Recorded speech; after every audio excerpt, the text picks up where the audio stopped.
Good afternoon, everybody. I'm Joyce Taylor. We are cutting into programming with breaking news. The Portland Police Bureau updating the public on yesterday's shooting. Let's listen in. We'll address that. I'll have some remarks. And he also wants to address the protest activity from last night and what we expect moving forward and what our posture will be. With that, Chief, thank you.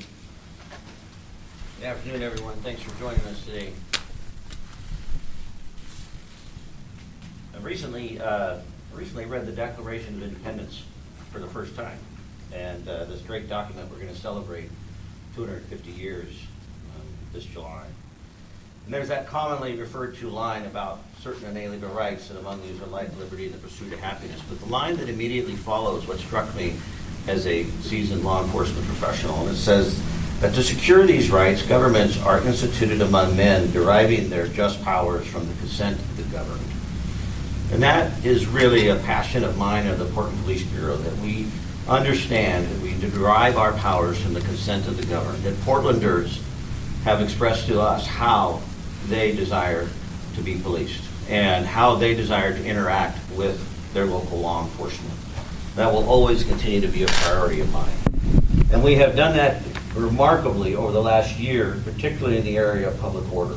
I'm so tremendously proud of the way that we have all showed up, both our community, sometimes in the tens of thousands, or maybe minor protests, and even this week with the events in Minneapolis that certainly concerns us and raised the tension and the fear and the angst. And we had a demonstration that evening, and then the demonstrations last night, and the public order events that are happening today and throughout the weekend. I have high expectations that we will continue to be able to express our dissent in a way that demonstrates our commitment to showing how we want to be governed. And that means doing so in a way that is calm or is peaceful or is nonviolent, whatever the terminology that you choose to use, but an expectation that these public order events can be held and participated in by all, and that they are a place of safety for all, including our public officials and our first responders. Last night we had a couple of events that occurred, one that was across the street here at City Hall, several hundred participants, and then we also had several hundred down at the facility in South Waterfront. We, along with our partners from the Oregon State Police, were present down at South Waterfront last night. We did see an increased amount of energy and intensity, which we anticipated, given the events of yesterday and on the heels of Minneapolis. And appropriately so. I understand Portlanders' concern. I understand Portlanders' fear and frustration. I believe there is legitimacy to that. And we anticipated that there would be an increased amount of energy. Historically, this past year in our public order events, through dialogue officers, through announcements, and through cooperation, we've been able to achieve results and minimize arrests and minimize conflict. Last night, there were some who chose not to follow the direction of the officers, and we were required to make a couple of arrests, 6 actual arrests for disorderly conduct. We had a couple of officers that were slightly injured. There was one force event not involving munitions, just a force event that will be thoroughly investigated and reviewed through our after action process.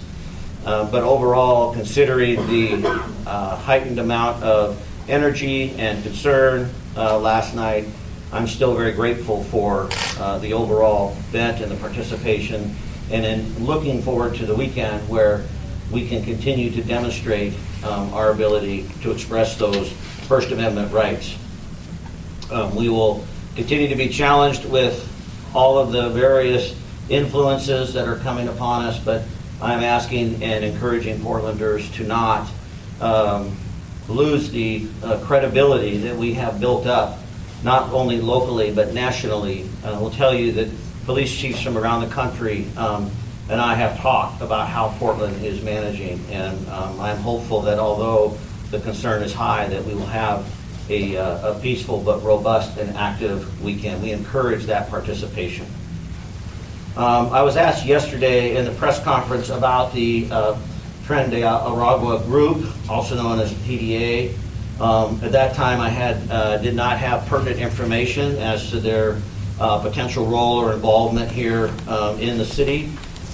Did some more digging, sought some more information. Once the names of the people who were shot yesterday by the federal officers came out, we were able to do some investigating on our part to see if there was any nexus or relationship with the Portland Police Bureau or regional partners. I can confirm, first and foremost, that these two individuals are in stable condition. They are still hospitalized. They are in custody of the federal law enforcement, but grateful that they appear to be on the road to recovery, and I'm grateful for that. They do have some nexus to involvement with TDA. We can confirm that. We know that we had a shooting in Northeast Portland in July of this year, and the victim in that shooting was self-identified as a Venezuelan immigrant who informed us that the suspects in that shooting were associated with TDA. Based upon that, we've been working that case. It's an ongoing investigation, but we have been working that case, and there's also been involvement with the two people who were shot yesterday by the federal officers through some criminal cases out in Washington County. So this is a regional effort as we look at this group affiliation and the potential for violence that has occurred. And it's still ongoing, so I don't have details. And what I can say is there is an association with the two folks yesterday and TDA.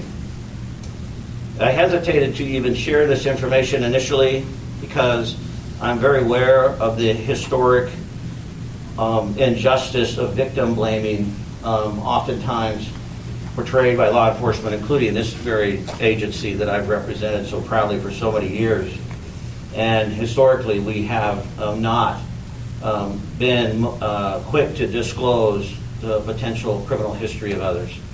But I felt it was imperative because I was asked yesterday in the news conference what information we have. This is information we have. This in no way draws a through line to the actions or the behaviors that occurred yesterday.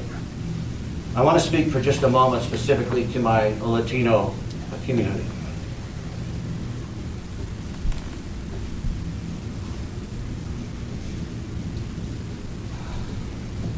It saddens me that we even have to qualify these remarks, because I understand, or at least have attempted to understand through your voices, your concern, your fear, your anger. This information in no way is meant to disparage or to condone or support or agree with any of the actions that occurred yesterday. But it is important that we stay committed to the rule of law, that we stay committed to the facts, that we stay a trustworthy and legitimate police department for all of Portlanders.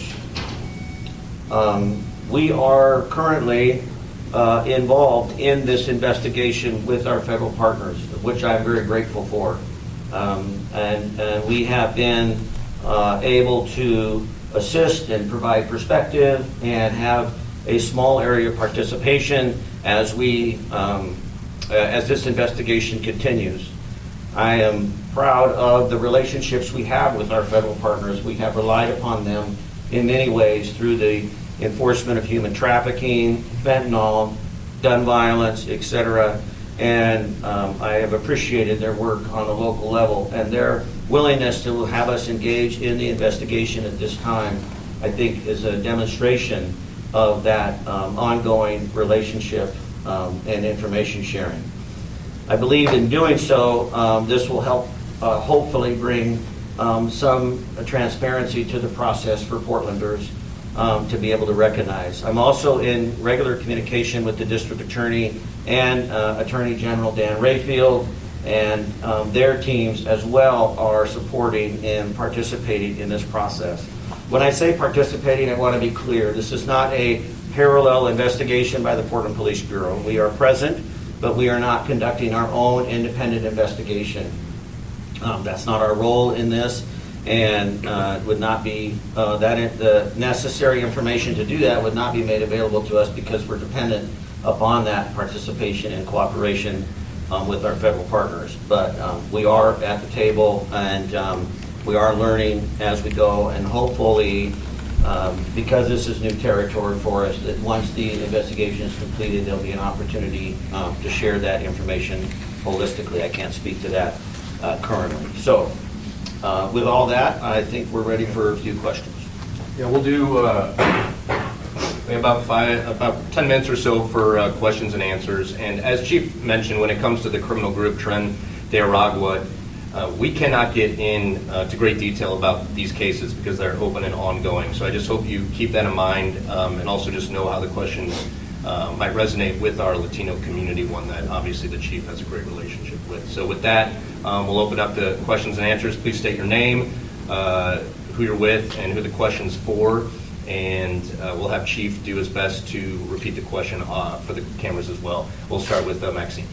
Two questions. One, the July shooting in Northeast Portland, where was that? And can you describe the circumstances? And my second question is, when Portland police arrived at the medical office after the first 911 call, were there federal officers that stayed there that police interacted with? Okay, so question one, Max, I understand was the shooting in Northeast Dayton location, July 11th, 2025 at Northeast 81st and Mason. I don't have the reports in front of me. There's just some notes that I have, but Mike can track down, the reports or things that we need on that. In regards to our arrival at the shooting scene itself at 101 in Maine, your question was whether or not federal officers were still present upon our arrival. Is that correct? Correct. And I'm going to ask Assistant Chief Simon just to answer that question. He was out on scene yesterday. And can you answer that? Yep. Rob Simon, the Assistant Chief of Investigations, and yes, they were still on scene when we arrived. The Customs and Border Patrol? Yes. How many? Initially, there was at least 7 or 8.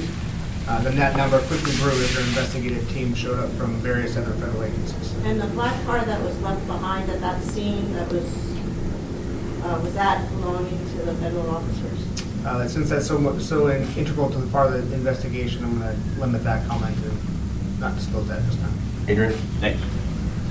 Chief Day, Adrian Thomas, KPTV. I think it's important to clarify, PPD had no idea of this enforcement action by Border Patrol prior to it happening, and given everything that's happened in the last 24 hours, what's your message to federal officials if they are going to continue these types of traffic stops in terms of giving you a heads up if they're going to be in a certain area at a certain time? Yes, so we did not have any information ahead of time. Both of these events, the shooting scene itself and then where the victims drove themselves to, reported to us via the traditional dispatch system. It is always complex when multiple agencies are working within one jurisdiction. So this is not unique just to our federal partners, but as police officers in the state of Oregon, we have authority throughout the state. So although I'm a Portland police officer, I'm designated as a state officer, so I could go do police work in Pendleton today. Typically when we do that, we do provide a heads up, just an awareness, so that the other agency knows what's going on, so we don't face some of these situations such as this. So, we're continuing to communicate to our federal partners that any information they can provide ahead of time so we can be aware of, to provide, a greater level of safety and security for everyone involved. We are in favor of. We certainly can't mandate that or demand that, but that is a conversation that we've been having, and sometimes it has occurred and sometimes it has not. Yesterday was one of those where it didn't. Go ahead.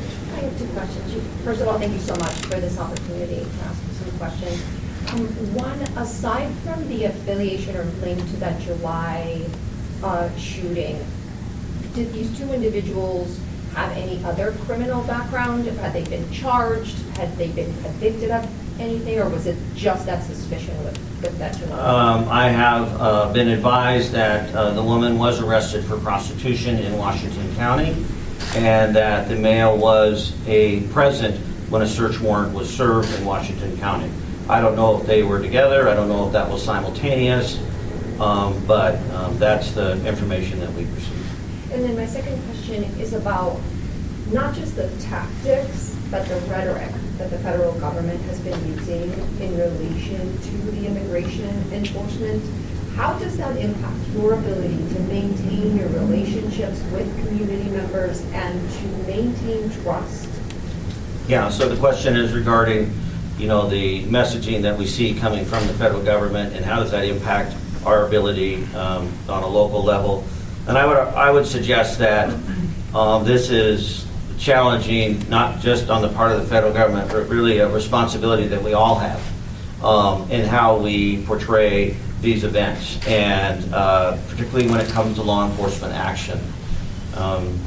As I've said earlier, I'm tremendously proud of this profession, but I'm also well aware of the history of policing in our country, and some of the harms perpetrated at the hands of law enforcement, and recognizing that I want to recognize and really identify that fear and that concern that people share has legit.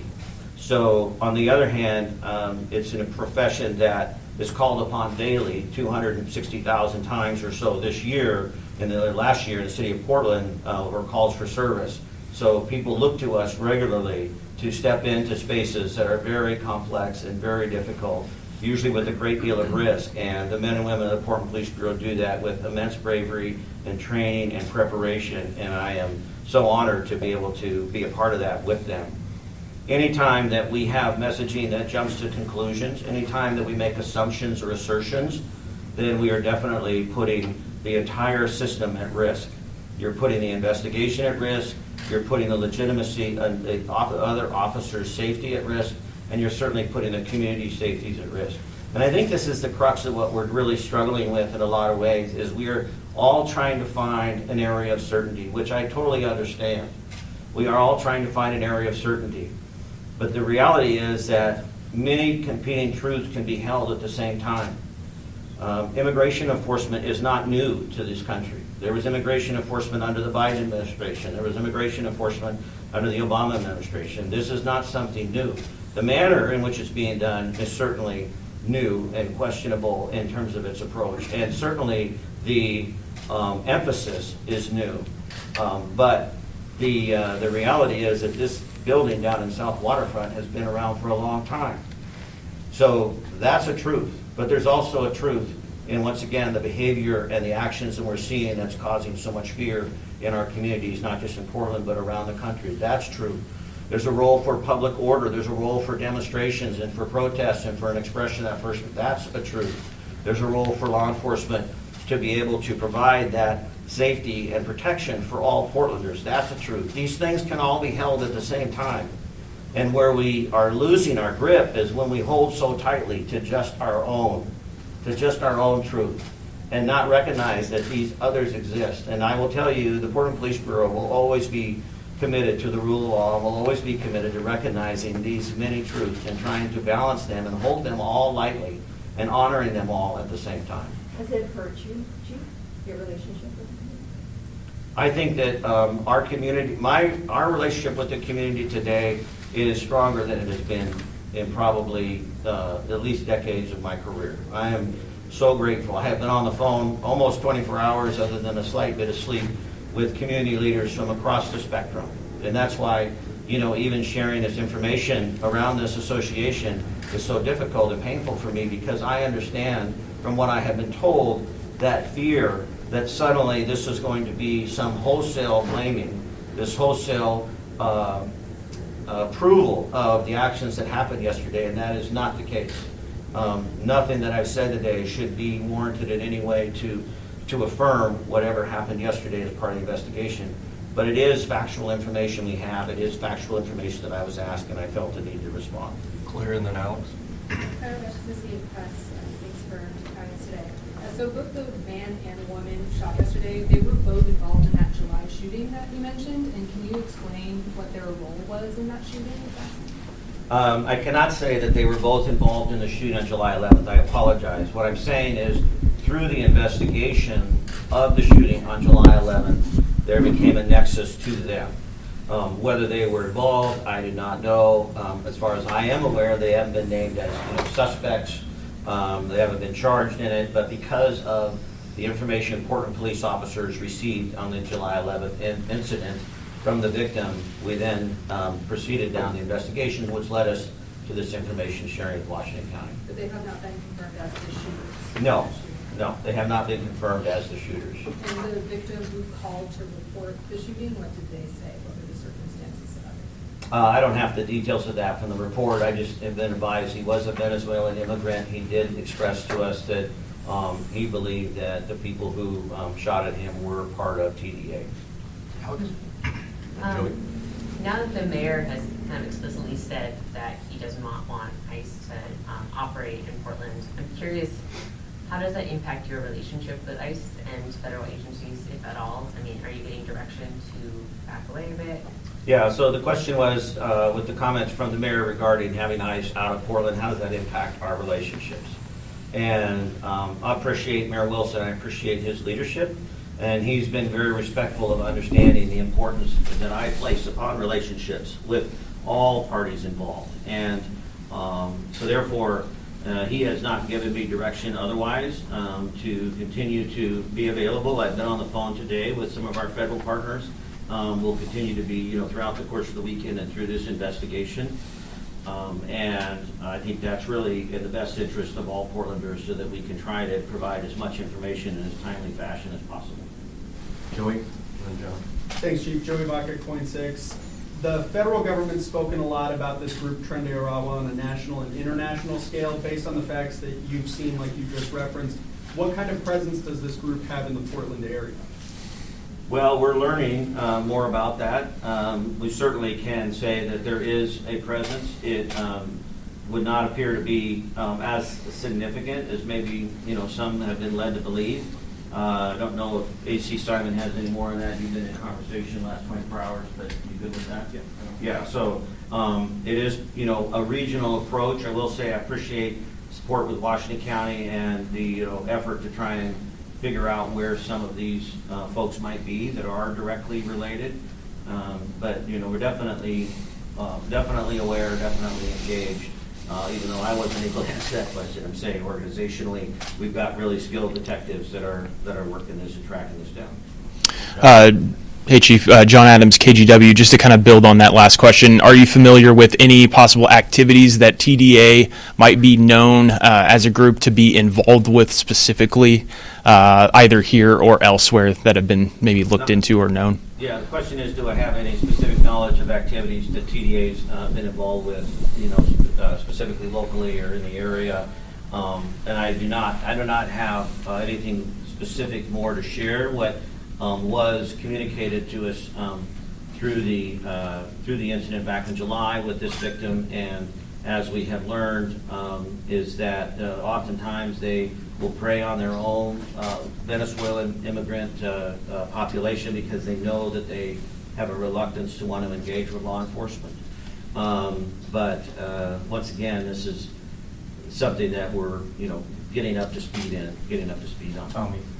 Fun B with K2. Can you point us to any cases or instances of criminal activity involving Tren de Aragua? And second, do you denounce and condemn the use of force yesterday?